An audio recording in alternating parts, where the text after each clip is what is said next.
Is how you will score 95 in history. अगर भाई जब एग्जामिनर मेरा क्वेश्चन यहाँ पे चेक करता है ना, तो वो पता है पूरा आंसर उसके पास पढ़ने का वैसे भी टाइम नहीं होता। वो क्या करता है, उसको पता चल जाता है हाँ बच्चे को ये पता है कि रहस्यमय लिपि क्यों है, इसमें इतने से इतने साइंस मिले हैं, दाई से बाई और लिखी जाती थी। वो आराम से बस इन हाईलाइट को देख के मुझे भाई फुल मार्क्स मतलब 3 आउट ऑफ 3 मार्क्स इसमें आराम से दे देता।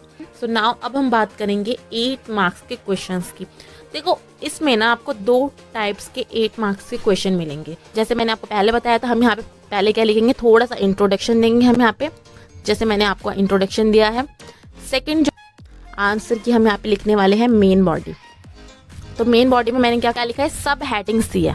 अब देखो जिसमें गांधी जी ने ये कहा कि अगर हमने सत्याग्रह का ये जो असहयोग आंदोलन है इसका अच्छे से पालन किया तो भाई देश को ना भाई 1 साल के अंदर आज़ादी मिल जाएगी। इस तरह से आंसर लिख के आप यहाँ पे अपना जो टाइम है उसको अच्छे से मैनेज कर पाओगे, कीवर्ड्स हाईलाइट कर पाओगे और जो मिस्टेक्स है ना भाई उसको अवॉइड कर पाओगे। अगर पॉइंट टू पॉइंट मैंने आंसर्स करे हैं तो दिस इज हाउ आप इस तरह से लिखोगे भाई आपको फुल मार्क्स 8 में से 8 मार्क्स आपको एग्जाम्स में मिलेंगे। Everyone and welcome to my channel the wings of brain, this is Pooja. आज की वीडियो बहुत ज्यादा इंपॉर्टेंट होने वाली है। So in this video we are going to discuss about how to frame answers in history. First of all हम ये समझते हैं कि भाई किस टाइप्स के क्वेश्चन हमें मेनली जो हमारे क्लास 12 हिस्ट्री के एग्जाम्स में पूछे जाते हैं। आपके हिस्ट्री के एग्जाम में कुल 3 तरह के क्वेश्चंस जो है वो पूछे जाएंगे। जो पहला होगा वो होगा आपका 1 मार्क्स का क्वेश्चन। जो हमारा सेकंड टाइप है उसमें आपको 3 मार्क्स के क्वेश्चंस की आंसर फ्रेमिंग करनी होगी। आंसर राइटिंग फ्रेमिंग के टाइम पे हमें ये समझ नहीं आता कि हमें 3 मार्क्स के क्वेश्चन में हमें कितना लिखना है या हमें 8 मार्क्स के क्वेश्चन में कितना लिखकर आना है, जिसकी वजह से क्या होता है किसी किसी आंसर में हम बहुत सारा लिख देते हैं और किसी किसी आंसर में भाई हम कोई क्वेश्चन जो हमारे 8 मार्क्स का होता है उसको हम आधे पेज में भर कर आते हैं। इन्हीं सारी प्रॉब्लम्स का सल्यूशन आपको आज की इस वीडियो में मिलने वाला है एंड आई गारंटीड इस वीडियो को देखने के बाद जो भी टिप्स मैं आपको इस वीडियो में बताऊंगी उसके बाद आपको कभी भी हिस्ट्री के आंसर्स लिखते वक्त कोई भी प्रॉब्लम नहीं आएंगी। और देखो एग्जाम टाइम पे एग्जाम हॉल में बेसिकली क्या होगा, अगर आपने भाई अच्छे से प्रैक्टिस नहीं करी तो आपको first of all time management की दिक्कत आने वाली है। या तो आपके बहुत से क्वेश्चंस छूट जाएंगे या फिर भाई आप किसी किसी क्वेश्चन में बहुत ज्यादा लिख दोगे, किसी किसी क्वेश्चन में बहुत कम लिख दोगे, जिससे आपका एक आंसर या आपके मार्क्स जो है उस क्वेश्चन में बैलेंस नहीं हो पाएंगे। सेकेंड, आंसर की प्रैक्टिस करते वक्त और एग्जाम्स में आंसर लिखते वक्त बहुत ज्यादा जरूरी है कि भाई हम अपने कीवर्ड्स को भी हाईलाइट करें, हम अपनी जो मिस्टेक्स हैं उसको अवॉइड करें। इन सब के बारे में मैं आपको आज की इस वीडियो में बताने वाली हूँ विद अ प्रैक्टिकल 8 मार्क्स का क्वेश्चन हो। सो जिस टाइम पे भी आप ये वीडियो देख रहे हो भाई, सो this is the right time कि अभी से अगर हम अपनी प्रैक्टिस करना शुरू करेंगे हिस्ट्री के आंसर्स राइटिंग की, बोर्ड एग्जाम्स आने तक हम भाई इस चीज में एक्सपर्ट बन जाएंगे। मतलब हम एक बहुत अच्छा आंसर फ्रेम कर पाएंगे जिसमें हमें फुल मार्क्स मिलेंगे। लेट्स सी हमारे कुछ एग्जाम्पल्स जिसके थ्रू आपको बहुत अच्छे से समझ में आएगा कि आपको इन सब चीजों का ख्याल कैसे रखना है और किस तरह से प्रैक्टिस करनी है अपनी आंसर राइटिंग की। तो फर्स्ट ऑफ ऑल आ जाओ हमारे क्वेश्चन नंबर 1 पर, जहां पे मैंने आपको बताया है जितने भी क्वेश्चंस मैंने इस वीडियो में आपको बताए हैं, समझाए हैं और जिसके बारे में मैं आपको आज की वीडियो में बताने वाली हूँ, ये सारे आपके प्रीवियस ईयर के क्वेश्चंस हैं। तो आप इन क्वेश्चन की भी अच्छे से प्रैक्टिस कर लेना, क्योंकि प्रीवियस ईयर में आए हैं तो भाई बहुत से चांसेस होते हैं कि वही क्वेश्चन आपके रिपीट होंगे। फर्स्ट ऑफ ऑल हम अपना क्वेश्चन देखते हैं कि देखो यहाँ पे ना आपको 3 मार्क्स का एक क्वेश्चन पूछा गया है। इस क्वेश्चन में आपसे क्या पूछा गया है कि हड़प्पाई जो लिपि थी उसको एक रहस्यमय लिपि समझा जाता है। अब हमें जो ये स्टेटमेंट दिया गया है इसको हमें एक सही स्टेटमेंट है ये बताना है। अब देखो ये क्वेश्चन अगर आपको अच्छे से समझना है तो मैंने आपको 1 मिनट के शॉर्ट में इस क्वेश्चन को बहुत अच्छे से समझाया, तो आप वहां पे भी जाकर समझ सकते हो, बट यहाँ पे हम इसे थोड़ा सा डिटेल में समझेंगे। तो जरूरी ये है कि अगर हमसे भाई 3 मार्क्स का क्वेश्चन पूछा गया है तो हम ज्यादा से ज्यादा इसे 3 पॉइंट्स में लिखें या फिर 4 पॉइंट्स में लिखें। देखो भाई कभी भी अगर आप अपने पॉलिटिकल साइंस का एग्जाम लिख रहे हो, हिस्ट्री का एग्जाम लिख रहे हो, तो कभी भी आपको उसमें जो अपने आंसर्स है भाई वो पैराग्राफ में नहीं करने हैं। अगर भाई आपने पैराग्राफ में करा तो ना तो आप अपना टाइम मैनेज कर पाओगे, ना ही आप कीवर्ड्स अच्छे से हाईलाइट कर पाओगे। ठीक है, तो इट इज मस्ट कि भाई अगर अपना आंसर लिख रहे हो, चाहे वो 3 मार्क्स का हो 8 मार्क्स का हो, वो हमेशा हमें क्या करना है इस तरह से पॉइंट्स में लिखने। ऑलरेडी इतनी बात आपको समझ में आई। जब मैं 12th में थी और मुझे ऐसे 3 मार्क्स के क्वेश्चन अगर मुझे अटेम्प्ट करने होते तो मैं किस तरह से करती। ये जो क्वेश्चन है 3 मार्क्स का क्वेश्चन, तो इसमें मैंने ज्यादा से ज्यादा क्या करें 4 पॉइंट्स लिखे हैं। देखो फर्स्ट पॉइंट मैंने इस क्वेश्चन में क्या लिखा है कि देखो हड़प्पाई लिपि को रहस्यमय लिपि इसलिए कहा गया है क्योंकि भाई इसे अभी तक पढ़ा नहीं गया है और इस तरह से इसका रहस्य अभी भी बना हुआ है। तो मैंने क्या करा है, हमें क्वेश्चन की कई बार बहुत ज्यादा डिटेलिंग करनी होती है, तो हम क्या करते हैं क्वेश्चन का भाई कुछ पार्ट यहाँ से यहाँ तक उठाया हमने, मान लो हड़प्पाई लिपि को इसलिए रहस्यमय लिपि कहा जाता है क्योंकि इसकी फॉलोइंग विशेषताएं हैं, हम इसको ऐसे भी लिख सकते थे, बट यहाँ पे मुझे एक पॉइंट पता था तो यहाँ से मैंने अपना आंसर शुरू कर दिया।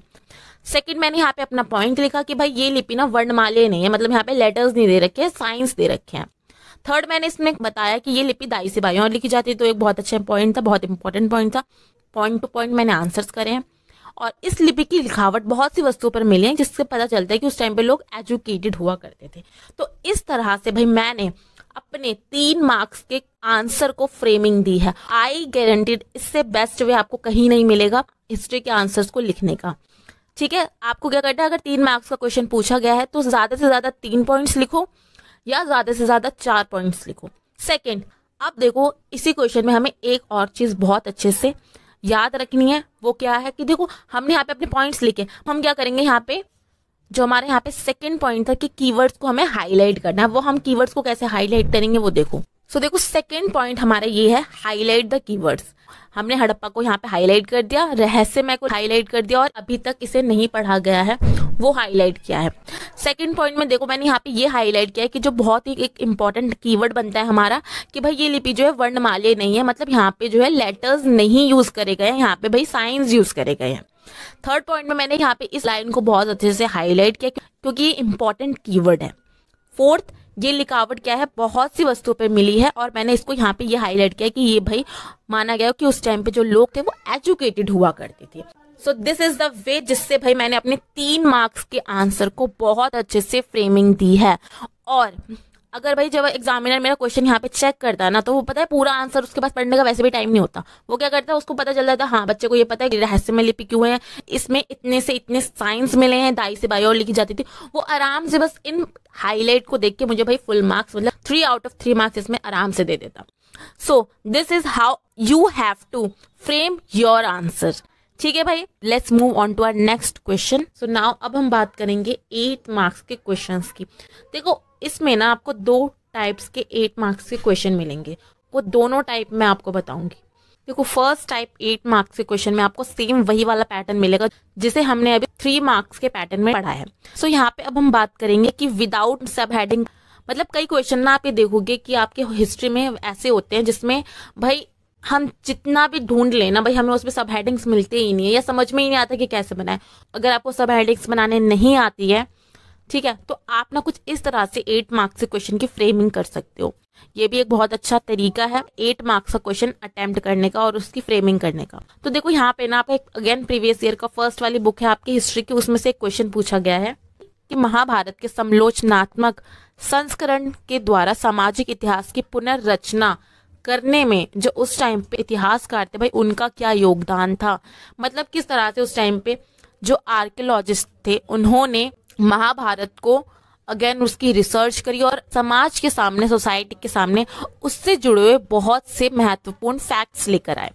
अब हमें इस क्वेश्चन की फ्रेमिंग कुछ आप देख रहे हो इस तरह से करनी है। 8 मार्क्स के क्वेश्चन में हम पहले क्या करेंगे, थोड़ा सा हम क्या करेंगे इंट्रो देंगे हमारे आंसर के बारे में। और देखो मैंने यहाँ पे अपने इंट्रो में क्या लिखा है, महाभारत उपमहाद्वीप के सबसे समृद्ध ग्रंथों में से एक है। ठीक है, और इस ग्रंथ में इन प्रेजेंट टाइम 1 लाख से भी ज्यादा श्लोकों का संकलन किया हुआ है, मतलब 1 लाख से भी ज्यादा श्लोक इसके अंदर है। अगर आप इतना नहीं लिखना चाहते तो आप यहाँ पे सिंपल सा ये कर सकते हो, जो क्वेश्चन है ना भाई उसी की लाइन यहाँ पे लिख दो अगेन। फॉर एग्जाम्पल महाभारत का समालोचनात्मक संस्करण के द्वारा जो आर्कियोलॉजिस्ट जो उस टाइम पे थे V.S. सुथांकर, उनके द्वारा निम्नलिखित तथ्यों की बात की गई है। आप इसको इस तरह से भी लिख सकते हो। अब मैंने यहाँ पे ना 8 पॉइंट्स लिखे। देखो हमारा 8 मार्क्स का क्वेश्चन है तो हम इसमें ज्यादा से ज्यादा क्या करेंगे, 8 पॉइंट लिखेंगे या 9 पॉइंट लिखेंगे, इट डिपेंड्स टू यू। ठीक है, अब देखो यहाँ आंसर की मेन बॉडी हम इसी को कहते हैं, जहां पे हमें समझना है कि भाई हमें आंसर किस तरह से देना है। देखो मैंने यहाँ पे अपना फर्स्ट पॉइंट क्या लिखा है कि 1919 में जो उस टाइम के प्रसिद्ध संस्कृत के विद्वान थे V.S. सुथांकर, भाई उनकी लीडरशिप में महाभारत का संस्करण तैयार करने की योजना बनाई गई।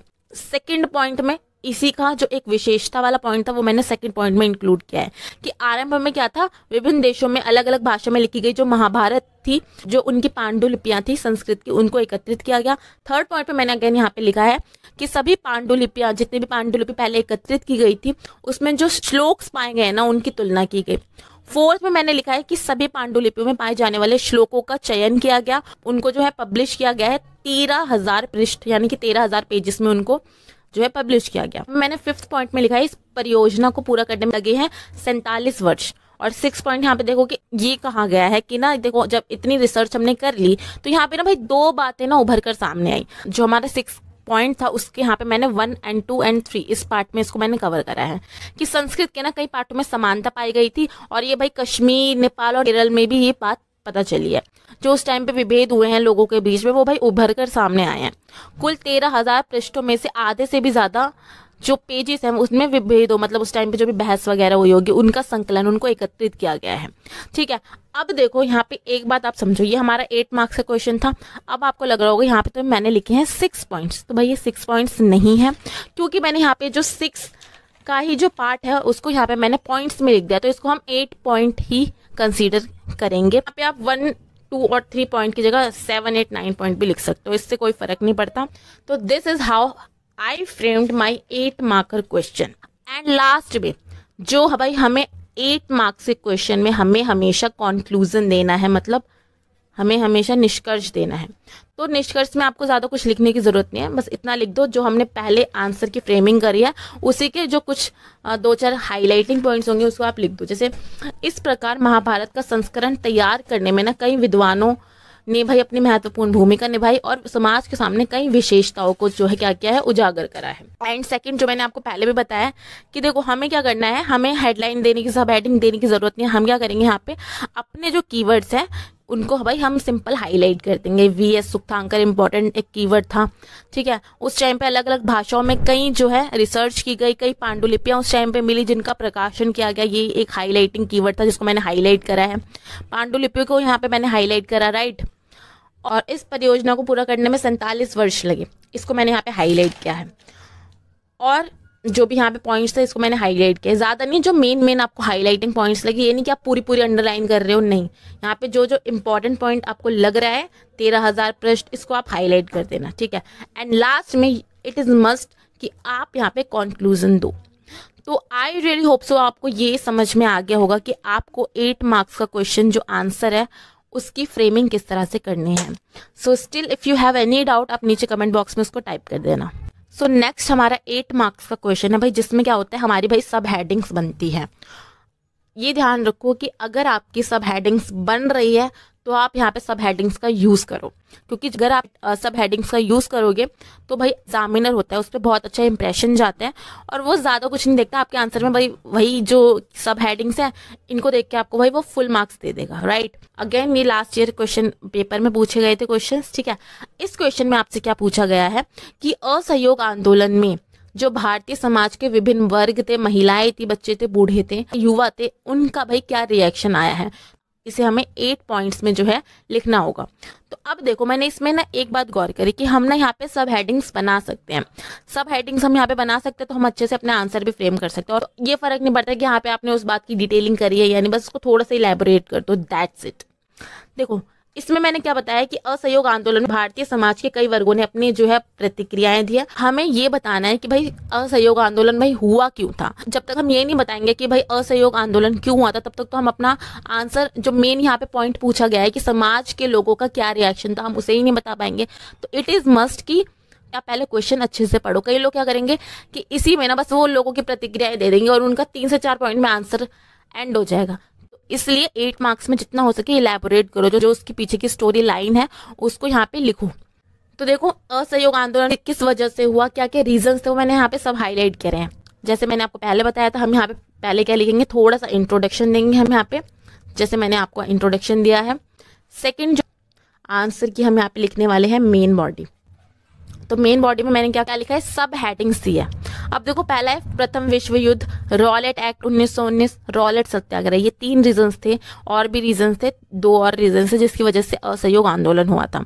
तो यहाँ पे मैंने थोड़ा सा इसको इलैबोरेट किया कि प्रथम विश्व युद्ध के दौरान क्या हुआ था कि भारतीयों ने ना अंग्रेजों की हेल्प करी थी। तो वो कहीं ना कहीं उम्मीद कर रहे थे कि जो अंग्रेज है वो भी उनकी हेल्प करेंगे, लेकिन उन्होंने कुछ नहीं किया, जिसकी वजह से जो भारतीय हैं वो भाई उनके अंदर कहीं ना कहीं एक गुस्सा भर गया। सेकंड पॉइंट ये था रॉलेट एक्ट। अंग्रेजों ने क्या किया था, प्रेस जो थी उस टाइम पे, मतलब जो जहाँ पे न्यूज़पेपर प्रिंट होते हैं उन पे क्या करा था, प्रतिबंध लगा दिया था। और विदाउट एनी केस जो लोग थे उनको भाई जेल में डालना शुरू कर दिया, जिसकी वजह से क्या हुआ, लोगों ने इसका विरोध करना शुरू कर दिया। थर्ड यहाँ पे हमारा पॉइंट बनता है रॉलेट सत्याग्रह। भाई ये क्या था, कई जगह पे हड़तालें होने लगी और जो कई लोग जिन्होंने अंग्रेजों को उस टाइम पे साथ दिया था वो भी कई अंग्रेजों के खिलाफ हो गए। यहाँ पे मैंने 3 सब हेडिंग्स दे दिए, ठीक है। इसी तरह से हमें क्या करना है, इसी तरह से हम यहाँ पे क्या करेंगे, 7 से 8 या 9 हम यहाँ पे सब हेडिंग्स देंगे। इसका फोर्थ पॉइंट ये था, जलियांवाला बाग हत्याकांड हुआ था कि जो जनरल डायर था उसने क्या करा था, सभा पे जो उस टाइम पे लोग थे वहां पे गोली चला दी थी, इसलिए भी लोग गुस्से में थे। फिफ्थ हमारे यहाँ पे पॉइंट बनता है कि असहयोग आंदोलन को गांधी जी ने क्या किया, खिलाफत आंदोलन के साथ जोड़ दिया, जिससे क्या हुआ, हिंदू मुस्लिम एकता पर इस पे बल मिला। कांग्रेस के द्वारा यहाँ पे क्या किया गया, हमारा 6 पॉइंट, कांग्रेस के द्वारा स्वराज्य की मांग की गई। भाई मतलब अंग्रेजों से ये मांग की गई कि भाई हमें अपना देश दो, जिसमें गांधी जी ने ये कहा कि अगर हमने सत्याग्रह का ये जो असहयोग आंदोलन है इसका अच्छे से पालन किया तो भाई देश को ना भाई 1 साल के अंदर आजादी मिल जाएगी, ठीक है। अब यहाँ पे जैसे मैं लास्ट क्वेश्चन में आपको बताया था कि यहाँ पे 7 पॉइंट लिखने जा रही हूँ, भाई इसमें ना पॉइंट्स है, तो मैं क्या करूंगी, अलग से उसको पॉइंट बना के भी लिख सकती हूँ, या मैं इसको 1, 2 इस तरह से पॉइंट हाईलाइट करके भी लिख सकती हूँ, इससे कोई फर्क नहीं पड़ता। लोगों की प्रतिक्रिया, लोगों ने क्या क्या प्रतिक्रियाएं दी, जो हमसे मेन आंसर यहाँ पे पूछा गया है, right.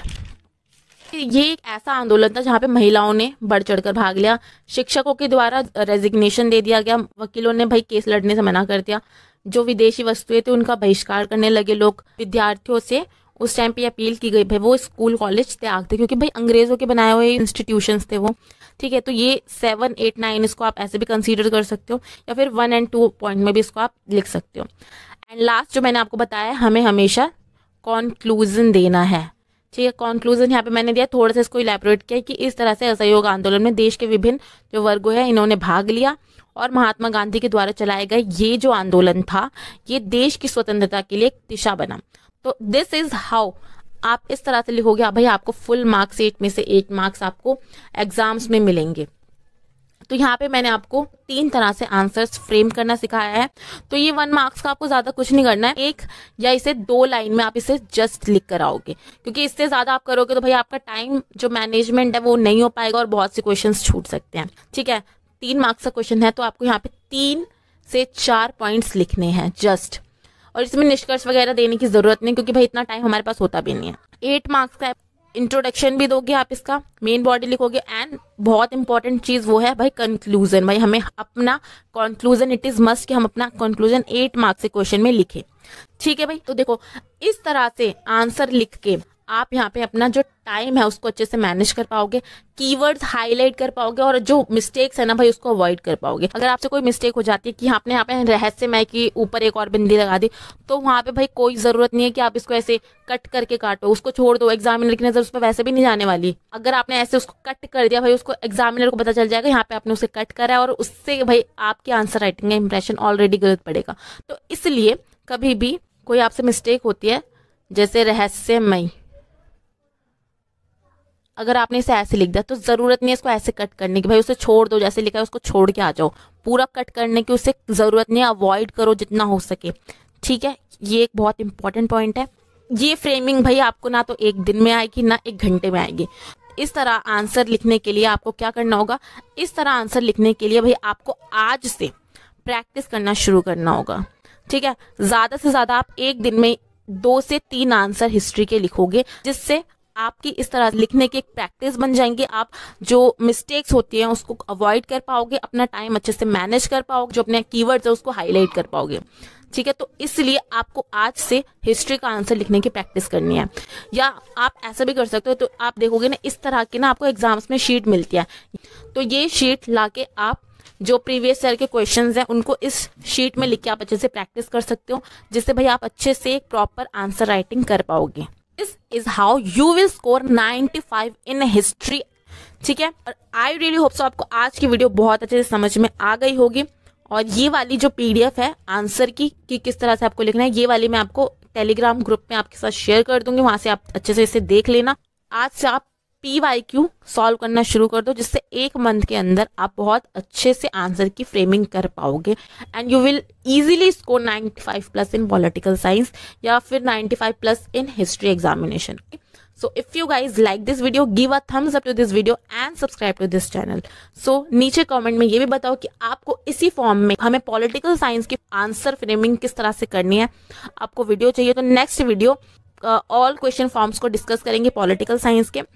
So till then, take care. I'll see you in the next video. Thank you so much for watching.